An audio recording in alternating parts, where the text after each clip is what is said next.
Good morning where I'm from to everybody, but I know it's going to be a good afternoon slash evening for you in Bishkek or in Tajikistan. I'd like to thank uh, our friends at High Tech Park, as well as welcoming the PEAK Bishkek and PEAK Dushanbe staff, as well, and anyone else that might be in attendance for today's presentation about setting your sights on the American market. My name is Kарлos Inigez, and I'm calling in from Miami, Florida. Nice to meet everybody. So I'd like to just kind of start out by letting everybody know I'm a big fan of the movies. And, you know, pre-COVID, I think you could probably almost always find me at the movies. And I'm typically also watching at home. And I wanted to draw a quick parallel before we even get started to one of my favorite movies, for example, which is Coming to America, if anybody is familiar with the movie. Eddie Murphy, it came out in the 1980s. And it's the story of this prince from this fictitious country called Zamunda, and his name is Akeem. And basically it's about how he kind of rebels against his family and like wants to find his wife in the United States. And he sets his sights on New York City and picks the city of Queens as where he's going to go find his wife because he's looking for a queen. So he's like, why not in Queens? So it's really like the misadventures of somebody who obviously doesn't know anything about Queens or what it's like to be in a very aggressive city like New York. I think basically like the big takeaway from the story, even though it has a happy ending for him, is that for the most part, founders should try to not be like Akeem. So he just kind of randomly picked a place on a map and decided that that's how he was going to implement his plan. I would suggest that, you know, in kind of the context of today's conversation, we're not going to be like him.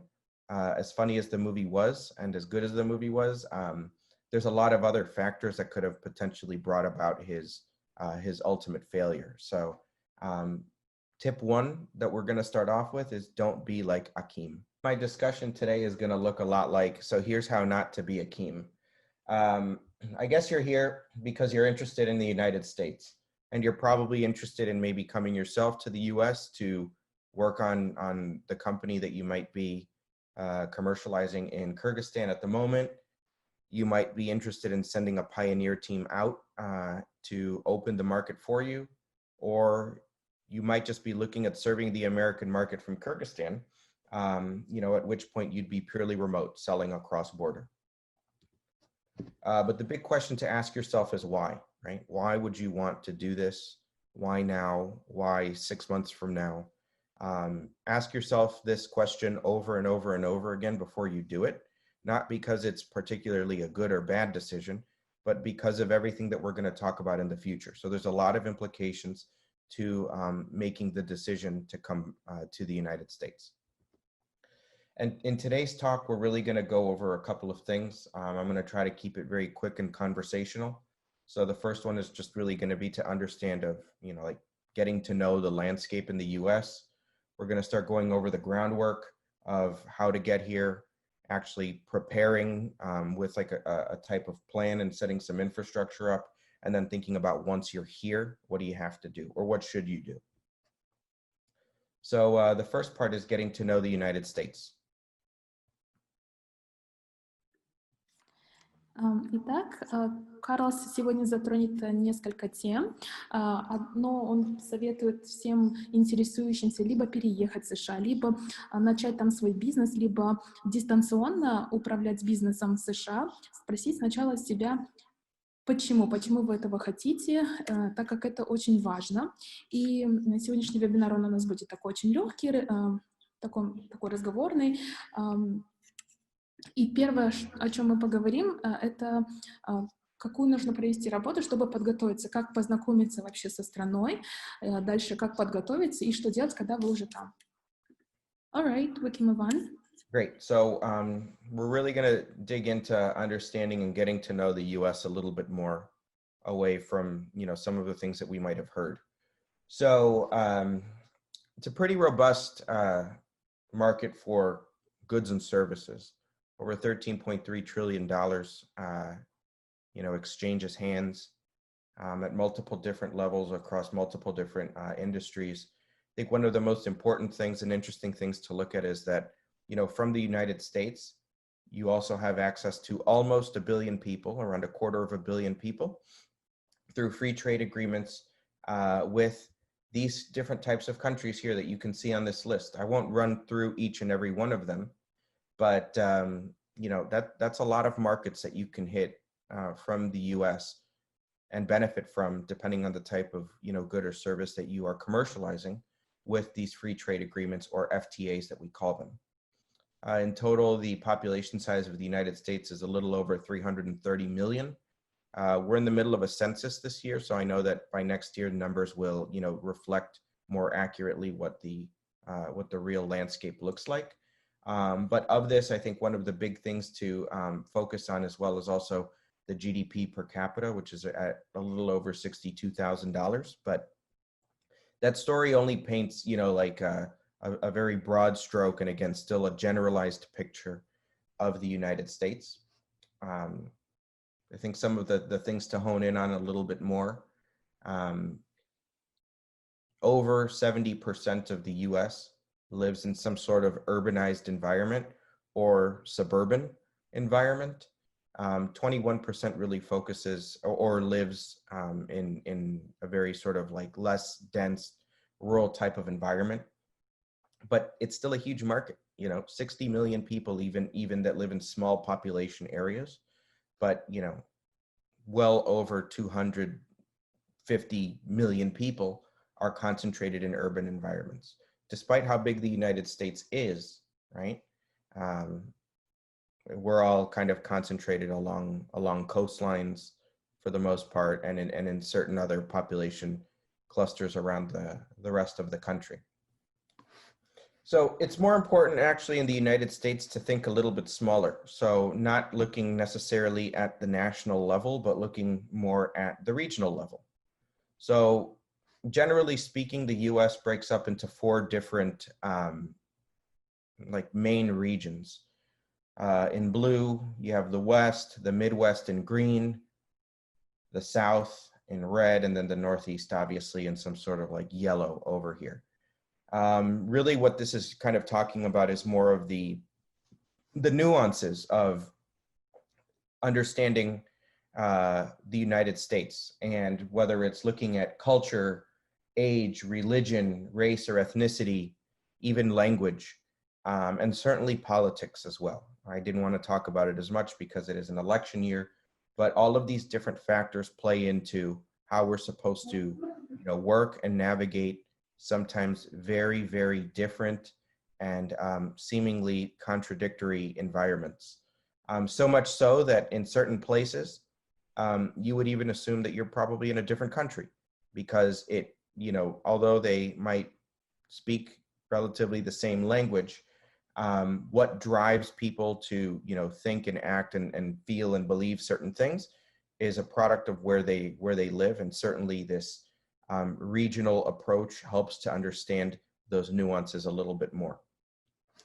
Some of that could actually look like this, for example. So, you know, the suburban lifestyle has a profile that's been built and a persona for its residents around, you know, behaviors and motivations, and, you know, some of the interesting points like having 2.1 kids, you know, per household, or, you know, a prefabricated home, you know, in a master planned community versus being in, you know, quote unquote, a Main Street USA type of environment. Much more of a smaller hometown feel, much more rooted in, you know, older traditions and values, a little bit more conservative, everybody knows each other type of thing. Those are just 2 kind of environments to kind of think of when we're looking at just how sort of diverse and different this approach can be. Looking even at territory and geography, something like understanding East Coast and West Coast. They're both highly urbanized environments. The pulse of New York City is, you know, basically being the finance capital of the world, whereas like Los Angeles is the like creative capital of the world. But beyond that, the pace with which they move on the East Coast is much quicker. In the West Coast, it's a little bit more laid back. And then even down to the types of ethnic backgrounds. Los Angeles is heavily influenced by Mexico, even as the name would indicate. It's a Spanish word, Los Angeles, actually. And whereas New York City is certainly much more of a historical influence for European migrants, but has actually turned into a much more diverse locale for pretty much every ethnicity, but just as a little microcosm. Little things like this will help you to be able to understand and navigate, like even the way that they speak. New Yorkers speak very fast, pretty aggressive sometimes. People on the West Coast, a little bit slower, more laid back, more mellow. How you blend and mesh into those environments really dictates, you know, how best to work to even sell into these types of communities. The big story, though, to be told is across 50 different states, okay? And ultimately, you'll have to get to know each one of them in some capacity as you plan to grow and scale, or even as you're looking at pointing on a map and saying, I would love to live here. Wherever you point to, okay, it's important to really understand and know all of the things that make up that particular state. So just to talk a little bit more here about the state of Florida. So that's where I'm from, okay? There's around 21.5 million people in the state of Florida. The gross state product is over $1 trillion. As of 2018, we broke the $1 trillion threshold, which I think puts us among the top 25 economies in the world. Our largest export partners are located basically across the Americas, so Mexico and Canada, but also counting on South America's two largest countries, Brazil and Colombia, and also Germany, interestingly enough. There's also no state income tax. So as you start thinking about, you know, paying yourself a salary in the future, you'd have to pay a federal income tax to the government, but you wouldn't have to pay a state income tax as well. So actually, you'd get to keep more of your money if you were in a state like Florida. And there's several of them that actually make the list similar to Florida as well. I also wanted to highlight here is just how different these different parts of the state are. South Florida is like, it's not even just a different part of the state. It feels like a country by itself. We kind of call it the capital of Latin America because every country in South America and Central America and the Caribbean is represented down south. I'll talk a little bit more about, you know, what that looks like and how that feels, but Central Florida is certainly very, very different. And just as a quick comparison, South Florida, predominantly Cuban Americans. Central Florida, predominantly Puerto Rican. You know, there are two islands in the Caribbean with very, very different politics, very, very different experiences. So all of these different things play into factors, even among groups that seem like they're relatively similar, because they're actually not. But I wanted to do a quick case review with everybody here just to kind of dig in and understand a little bit more about, you know, what it looks like to, you know, do some digging and find out interesting things about where you live. So just as a quick question to everybody, if you want to use the chat box, try to make the connection between the next two images, okay? So, you know, small motels, hotels, okay? Think about this picture, okay? Motels, and the country of India. Does anybody have any idea? If you'd like to put something in the chat box, I'm going to jump in and I'm going to tell you, okay? In the United States, almost half of the motels are owned by Indian Americans, okay? The majority of the owners of these hotels come from a similar, basically the same state in India, and most of them have the same last name, Patel. They belong, many of them, to the Asian American Hotel Owner Association, which has over 8,000 members. 60% of them are from that same group. Over 20,000 motels are owned by them. That's a little over 1 million rooms. And then you're wondering, well, you know, why are you telling me this? I got another one for you, okay? So I want to do a little bit more of a dive into the city that I call home now as well, Miami. The demographics of Miami is that 70% of the population is Hispanic. Of that 70%, 66% is foreign born, myself included. The primary language in South Florida is actually Spanish. 70% of, you know, these people that call themselves residents speak Spanish first and foremost. Only 23% of, my city only speaks English. 16% of Miami also lives below the poverty line. The population size of the county, Miami-Dade County, which has Miami in it, is around 2.72 million people. The GDP is $344.9 billion, so basically $345 billion. And you can see some of the main industries below, like tourism, healthcare, IT, logistics, finance, arts, and creative. Okay. Again, someone here is saying, oh, that's very interesting. Then we're looking at Queens, New York. So I'm just going to bring it back a little bit more to the story of Hakeem in the beginning. 800 different languages are spoken in Queens.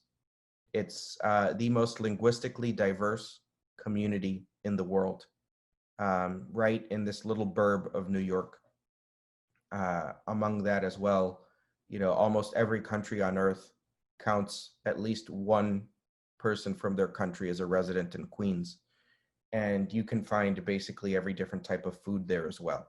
But even from a linguistic diversity perspective, right? What a staggering figure to consider.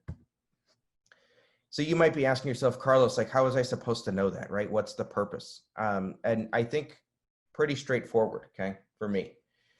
Knowing your market means learning your region and getting very specific and thinking micro about where you're going to do work.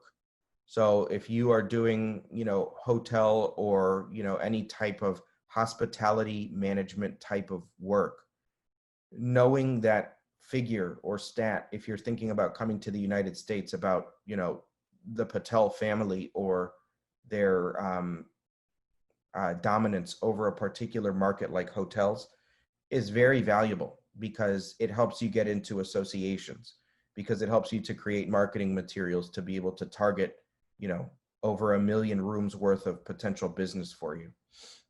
If you were thinking about doing work in Miami and you don't speak Spanish, you're probably not going to get very far. If you were thinking about going to Queens, right, and thought that maybe one particular language was going to get you, to blast through an entire neighborhood locally, right, with so many, you're going to need a very, very diverse sort of marketing toolkit at your disposal. Pretty much what all of this really means is that my goal for everybody here is, when you start to think of the US, start thinking small, right? It's not enough to just say, I want to go to Florida, or I want to go to New York, or I want to go to different places. Start finding those little nuances. Some of them are industry focused. Some of them are region or city focused. But it's part quantitative and part qualitative, right? The numbers tell a story for sure, right? But then let those numbers actually narrate something to you. And you'll see something like that Patel figure across Indian Americans that control so much of like this sector, right? It's tourism. Indian Americans are very, very tied to that sector here in the United States. So something like that would be very, very interesting to look at as you start to move ahead. So now we're going to talk about some of the groundwork and laying a foundation for how you're supposed to actually go about even thinking of coming here. So one of the ways that you can actually do it most easily is with an E2 visa. So basically, you're interested in starting a company here in the United States. You get permission through this visa, and you can even bring your spouse or your dependents with you. So your children, or anybody that you're really responsible for. So, a parent or whatever. Generally speaking here, the US State Department's asking for at least a $150,000 personal investment into the work that you're doing. The only downside of this is that obviously, as the text indicates, it wouldn't lead to permanent residency or citizenship. You'd basically have work visas, throughout this time. But, if you're looking to build and grow a company here in the United States, and then, potentially start projecting outward from there as well, this visa, as I understand, has no quota or limits for now. I think if you can make that investment, you're relatively a good candidate for this. There's another one called the EB-5. So the EB-5 visa is actually an investor type visa, which could lead to permanent residency and citizenship. It costs more than the E2 because you need a higher upfront investment, and also with the guarantee that it's going to create at least 10 jobs. The actual figure, I think it varies, and I've heard and seen different things, but anywhere from around $500,000 USD to around 1 million should be sort of the investment sum that would allow you access to, you know, this sort of pathway to citizenship via investment. It's certainly, you know, for economic development reasons. But another very important consideration is to, you know, as you're thinking of getting a green card here in the future, or, you know, even working toward residency, you're going to be subject to US income tax on your worldwide income. Okay. This is a pure compliance play. As we like to say, the only two things that are true in the US will be death and taxes. And being taxed is certainly one of those that you're just not going to be able to escape. And to be compliant in that is, you know, certainly very important, not only from a business integrity perspective, but also just from a civic responsibility here. So, you know, for those with large sources of income, and certainly if this is coming from outside of the United States, this could potentially be, and I would understand why, a strong deterrent against pursuing permanent residency in the United States. Okay, the disclosure of what you're making here in Kyrgyzstan could potentially tip the scale for you to say, I'm potentially not interested in this type of a path. And that would also be okay. One of the things that we got to think about as well is that different states within the US make it easier to start businesses than others. For the most part, I'd say broad stroke, it's easier to start a business anywhere in the United States than in most other countries in the world. But the ease with which you're potentially filing state to state is where things certainly differ. And at the more local level, okay, like Miami, for example, some of the municipalities try to make it even easier to start these businesses, and you can get things like tax benefits or sometimes additional grants or subsidies for your business if you're also promising a certain number of jobs that will be generated through your investment activity. The US Bureau of Labor Statistics said that about 1 in 5 startups don't survive past their first year of operation. Half never make it to the 5th anniversary. But the big reason as to why they fail for the most part is just bad location. Okay, so again, if we go back to that whole issue of Akeem in the beginning, okay, he was lucky, obviously, because it was a movie. But for everybody else, it necessarily wouldn't look that way. Location, location, location. It matters a lot, okay? Just a couple of quick statistics. I'm not gonna spend too much time here, but if you were interested in saying like, oh yeah, what would be the best states to potentially start a business, okay? Just purely from a access to resources and like the cost of doing business, you know, these states here are the ones that would certainly be the most interesting for you to consider without even looking at what type of industries they work in or anything like that. Texas, Georgia, Florida, California are big states, large population areas with, you know, very cosmopolitan cities. The other states are, you know, very nice, but you know, I think if you're in Utah and you're in Salt Lake City, it's going to look a lot like Bishkek in terms of like snow-capped mountains outside, but culture and dynamics come to play very, very differently. But these are just some states to look at. I think what some of the other things to look at as well, the growth in small businesses, certain states, like for example, North Dakota, to me, that was a big surprise to think of, but they do a lot in the energy sector now. So, and a lot of investment in there. So I wouldn't be that surprised. But states like Florida and Texas, huge population areas that, you know, have a lot of different industries. Like certainly they're very attractive. They also don't have state income tax. So maybe that's why they grow a lot of businesses and start a lot of businesses. Educated populations, Massachusetts has a wonderful kindergarten through college pipeline. Fantastic schools. That's where Harvard's located as well. But a lot of the states here have very robust public education sectors and excellent universities as well. The ones down below certainly also would suffer from issues of higher education, not only access, potentially affordability, but then also just in general, the quality of education. Labor costs as well. So southern states, you know, to the left typically have way more affordable costs of labor, whereas states like, for example, Massachusetts, they also have a very highly populated, well-educated in community and, you know, workforce. So that's also why it's a little bit higher over there. Same for New Jersey and Maryland as well. There are also states that have a lot of regulations. Setting up your corporation is very interesting. I'm not going to dwell too much on this, but there's different types of corporations that you can set up. The S Corp, the C Corp, and the LLC. A lot comes into play as to which state should you incorporate in. You know, you're also going to be asking yourself, where are we actually going to be conducting business? And from there as well, consider licenses, registrations, permitting. All of these different things are, you know, done in conjunction with this initial setup of your corporation. You could certainly chase licenses, registrations, and permits once you incorporate. The incorporation process is not very hard in the US. I did it once and it took me like an hour, and I did it myself. Finding good legal and financial, you know, advisors or counsel is very important. A good accountant and a good lawyer, preferably one that also speaks your native language, is going to be very important. So, you know, having somebody that speaks, you know, at least Russian would be great. I understand that also, you know, Kyrgyz is a you know, the native language of Kyrgyzstan as well.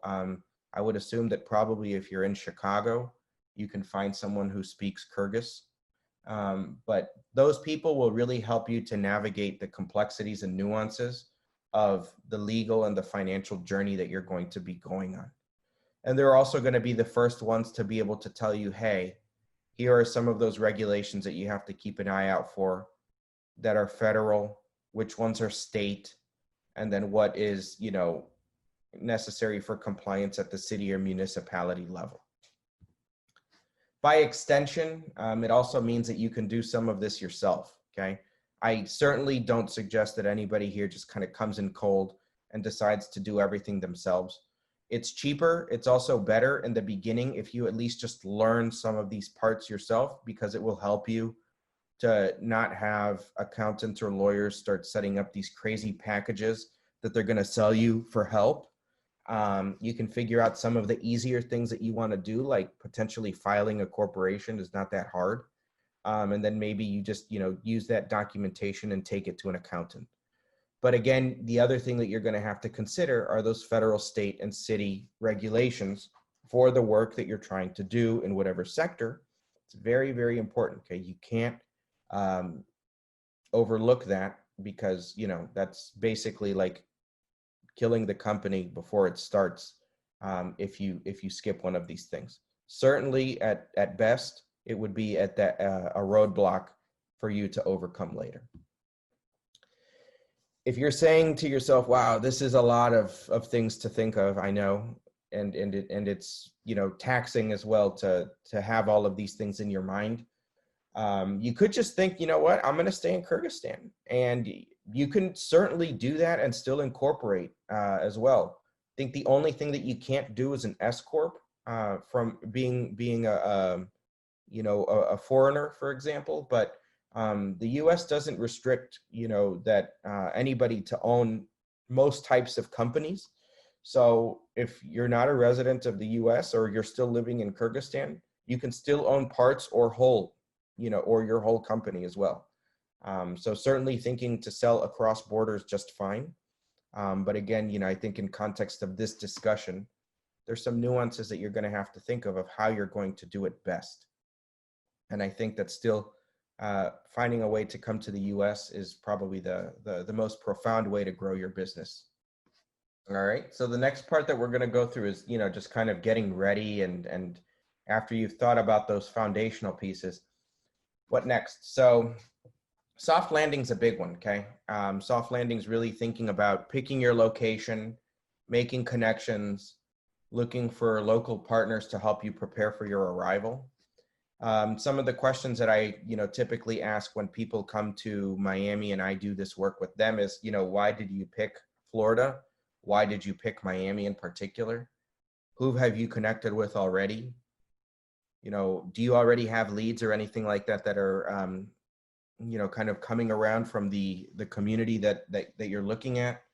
And do you have any ground support? Do you have some sort of a curator or a guide across this market? So I think that's like a big thing for us to think of as well is, how all of these things play together. Certainly these are questions you can also ask yourself. Why did you pick this city that you want to go to? Who have you actually connected with? Have you even tried? So the big question here is what's soft landing? Okay. And it's basically a controlled launch into a new market. International companies do it all the time when they want to grow. Typically you don't want to invest all of your resources, whether it's capital, or, whether it's your time as well, up front. Typically the costs are lowered because they're shared. There's less risk because a local partner is assuming some sort of a responsibility to help pick up your ground game locally. The experience that they have completely outweighs what you can have when you start because, they know the market. That's, probably the experience factor is the one thing that would weigh soft landing opportunities is looking very interesting for really anybody. From a project management perspective, from the day that things are incorporated and they're rolling out through the actual day-to-day of them drumming up business or really whatever it is that they need to do, they're basically managing and leading that. In the future, when you're thinking of coming to the States as well, the whole infrastructure of your office is basically already set up. Even if it's, like a smaller outfit, not in like some huge, corporate tech park type building, that's okay. And then certainly, working with the visa and the business registration processes and procedures, they would be great assistance points for you to be able to actually work through that and navigate quicker. But, someone else is going to basically do that risk and they're going to do some of the work that you would do. And I think that that's a really great thing because ultimately at the end of the day, you still have other priorities that you have to worry about on the home front. So having someone kind of share that burden is great. Testing the market's very expensive. And if you don't know what you're doing, you can certainly like start basically maneuvering without any sort of North Star guiding you. And it's just going to be very painful. It's going to be very costly. You never know when you're going to have really the right type of data if you don't know your market well enough to figure out, who are the right segments to talk to or anything like that. But a good soft landing partner is going to be really interested not only in helping you lay those foundations, but hopefully also like really developing a good business development pipeline. To help you make sales? Or are they taking it on themselves to also sell? The other thing to really think about is, like why this is also not the best, type of situation. It has some weaknesses as well.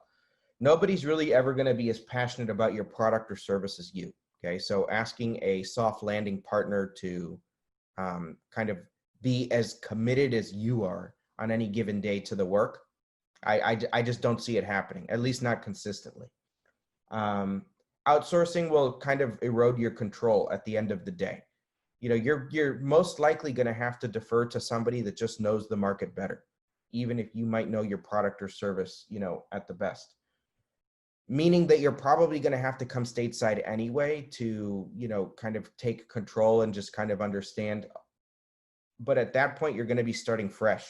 You're still going to have to learn all of this stuff. Knowledge really stays with the partner, okay? If you don't really have a very good way to communicate with them consistently or to share every single type of insight that they've, collected over time, it sits with the partner.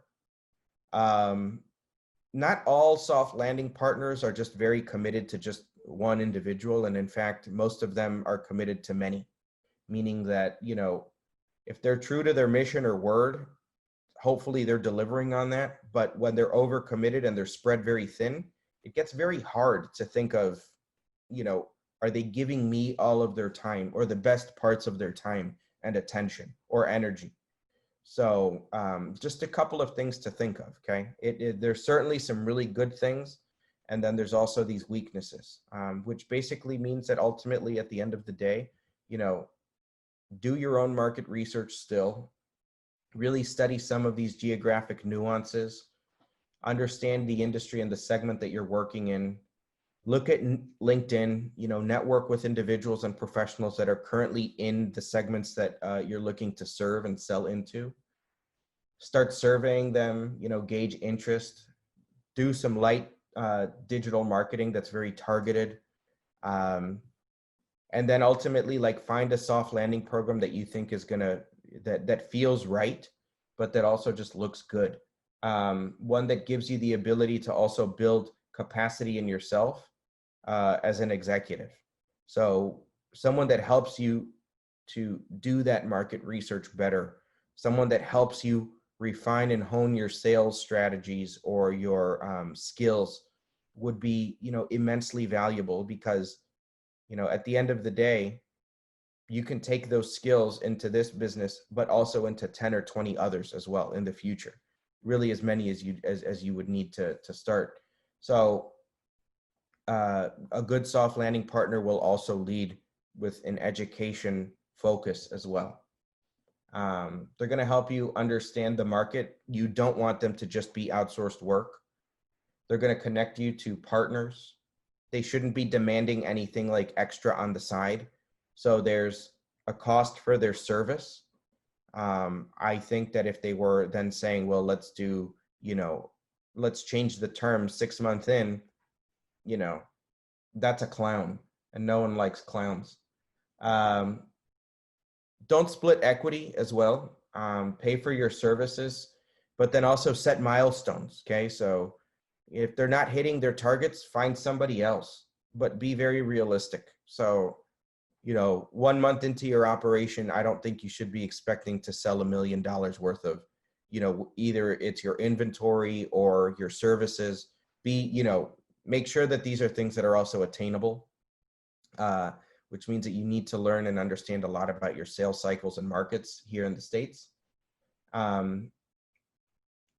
When you're ready to come to the US, come because it's a validated market and you've de-risked the investment enough.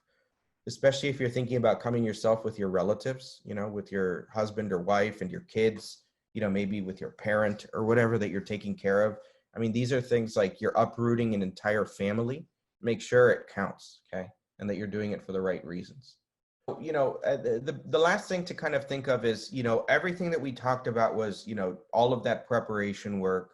You know, hopefully your soft landing was virtual and remote, and you were learning and skilling up along the way, because now you're here, okay? So like, you're basically my neighbor at this point. And the whole goal is to be able to adapt quick, okay? And I understand that it's a big expectation that's leveled on anybody that's coming to a new country, but you know, adapting to American business culture and etiquette is probably the best and quickest way to be able to really assimilate into kind of American life. You know, whether it comes from language all the way through to, you know, behaviors and mentality and mindset, thinking like the locals, speaking like the locals, acting like the locals for the most part. It's probably the easiest way to make yourself also feel like more at home, and also certainly helping your customers kind of give the reassurance that, you know, although you're from somewhere else, right, you understand them better because of the way that you've also adapted. Competition's brutal out here, okay? And I think that, you know, for most anybody that's here, most of the industries that you might be working in already have 1, 2, 3, you know, or more different types of competitors in them, because the US market is so massive. You know, it doesn't mean that that automatically disqualifies you, but you know, those ladders sometimes are very long. Sometimes, people are kicking those ladders out from under each other because it's a pretty brutal market. So, being ready to come to the US is to also assimilate that very competitive mindset, and know full well that, there's enough market for everybody, but you certainly have to muscle your way in and sometimes start fighting for those customers. So, even if within an association or whatever that you might join, you might also see a direct competitor there. It's either you or them. Let it be you. The ecosystem as well, really thinking about who's in your ecosystem. There's a lot of different players, but for the most part, these are kind of the biggest ones. So you have government, you have economic development offices, you have universities, you have aggregators, you have incubators and accelerators. Each one does something different. Government, for the most part, interesting for, what they can provide, grants and concessions. Economic development offices are great for public-private partnerships. Universities, great innovation centers and talent. Aggregators, awesome for meetups, great for networking. Incubators and accelerators, a lot of professional development, office space that's affordable, mentorship. Accelerators, for the most part, think of like some are free, some are paid. There's typically always a catch or like some strings attached. So for example, like if you're getting free acceleration, you're probably going to be giving up equity as an exchange. So sometimes as much as 10+%. Meaning that if you're jumping from program to program, you might be giving up some equity along the way.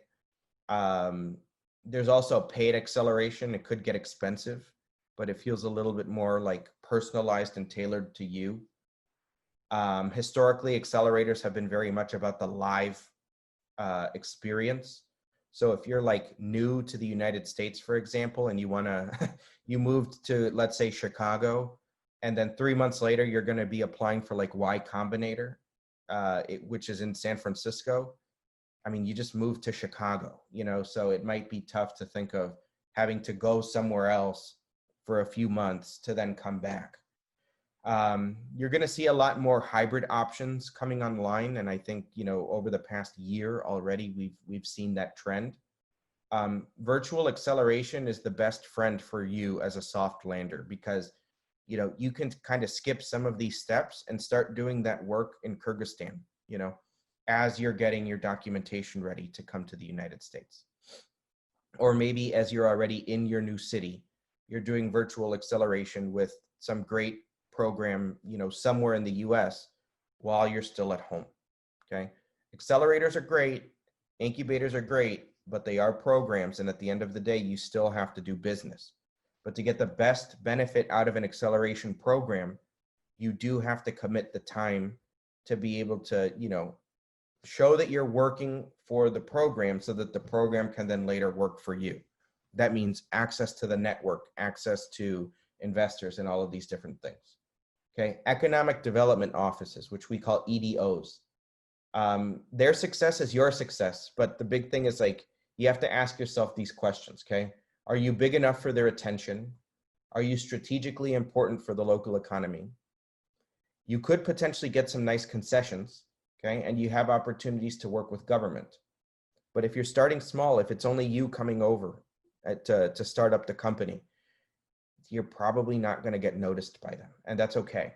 But they have wonderful programs. You have access to their community. They act very much like a chamber of commerce sometimes. So, for example, the Miami-Dade Beacon Council, which is our local economic development office, I don't think they'll talk to anybody that is not, of a certain size already. If you're going to be bringing 40 or more jobs to Miami, they'll talk to you. But if you're smaller than that, they're probably going to recommend you to someone else. So you have to think about also, economic development offices in a big city are probably going to be very different than in small towns or maybe in smaller cities where they might be interested.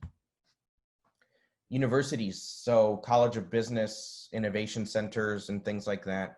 Awesome access to mentorship, very good programming. Sometimes though, they focus earlier, so on ideation, which means that if you're looking to maybe refine an aspect of your business, that might be okay. but for the most part, they do skew earlier. So I would actually look at universities for, like, if you need talent, hire at the university, junior talent. Someone that you can coach and mentor would be awesome. It's going to be cheaper. And then at the end of the day, you're probably going to have someone that might stick with you for a few years. And certainly for information, market research and databases, they have it. Use it. A lot of times it's accessible even without you being enrolled. So I would certainly leverage that whenever possible, because market research is expensive and they probably have that which is very up to date. Government, I'm not going to focus too much on that one, but you know, I would focus at least on federal funding. If you're thinking of grants, you might be able to qualify for grants. They could also be a customer for you. Just consider that there's a long sales cycle. And if you're investing, depending on how much you're going to invest, you might be able to get some tax breaks along the way or some concessions to help you because, you know, it's tit for tat. There's an exchange. You're going to be investing a lot of money, so they're going to help you out in that way. And certainly they invest a lot into programs. So that's like a big thing. It's very interesting to look at. Networking, just for any ecosystem around the world, it's really nice to meet people and it's great, but don't let it distract you from work. At the end of the day, like, you know, even if you start winning awards and prizes, it doesn't matter. As long as you're selling and your customer's happy, that's the only thing that matters.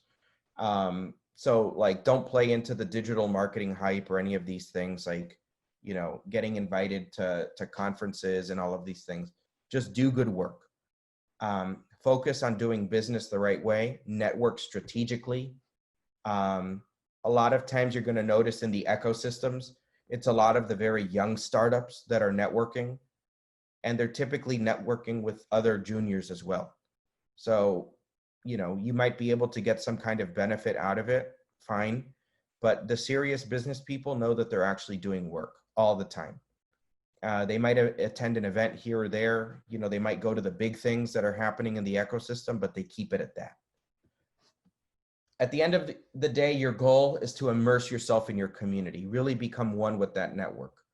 Learn about your market, you know, study the nuances, all of those little things. Like if you're in Miami, that's 70% that speak Spanish.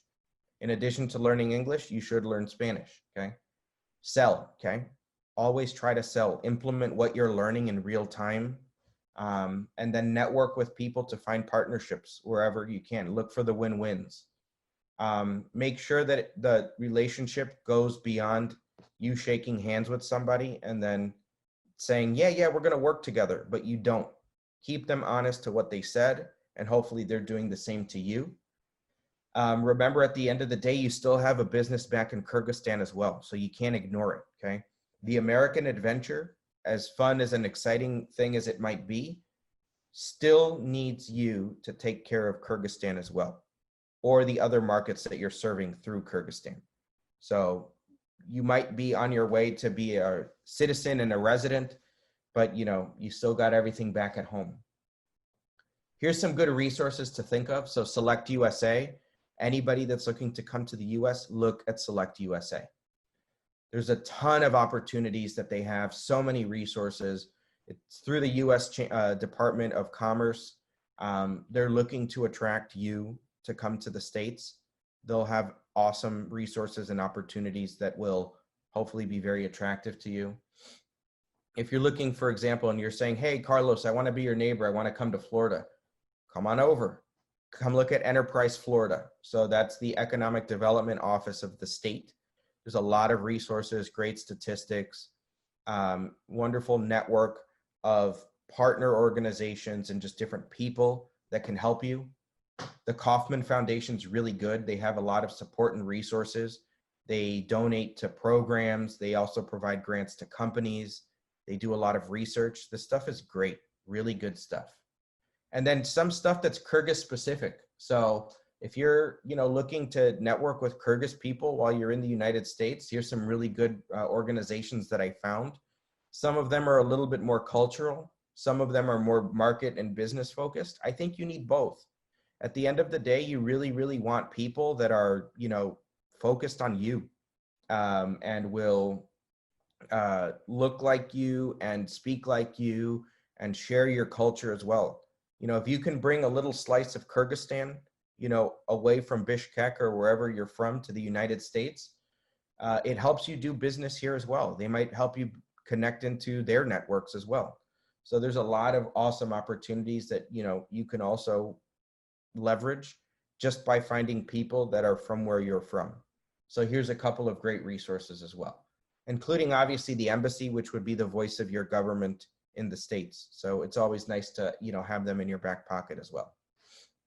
And then the last thing is fundraising, okay? When you're looking for fundraising in the States, it's probably easier to fundraise in the US than pretty much anywhere else in the world. A lot of what you're going to expect at this point is going to be equity fundraising. A lot of savvy investors out there, angel and Series A and beyond. It's going to be a very intense due diligence process, so you have to be very transparent. You have to, you know, have all of the things in order ahead of time. Most of the time, if you're looking for investment, they're going to ask for traction. You know, what does it look like? You know, what does success look like for you? You know, what are your downloads? How many paying customers do you have? Your active users, your margins, all of those things. Show real results, okay? And if you have problems, don't hide it from your potential investors, okay? Just come clean, say, hey, we had this obstacle, we're figuring it out. You know, yeah, okay, we failed with this. You know, just tell them. Don't let them find out on your own, because that's like a huge breach of trust, okay? If you hid something from them, they're gonna find it eventually. And when they do, the relationship's over, okay? That's just kind of like one of those very, very clear, you know, sort of like cultural norms, but it's also just business practice here, okay? Transparency matters. Investors take that very, very seriously. We do a lot of the work that I presented today. We do that at Venture Hive. We do a lot more. But more importantly than that, you know, it's more about, we're partners with PEAK. You know, PEAK is helping you to prepare and scale. They're able to do a lot of these things as well. You know, there's a little bit more customization that would be necessary if you were looking at, you know, scaling abroad.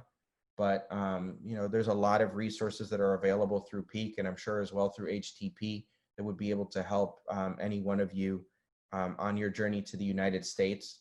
Certainly contact the programs team to be able to like make, you know, that type of that connection if you're interested. And if you're looking at coming to the States, you're probably going to talk to me first. So, you know, that's cool. I hope to see some of you guys soon, maybe in the United States. Wish you luck as you're doing it, success, health, and yeah, you know, I mean, use this as a resource. That's what we're here for. So it's PEAK, it's Venture Hive, it's HTP. We're all looking for the same thing, okay, which is your success. So thank you very much, everybody. You know, if you have any questions.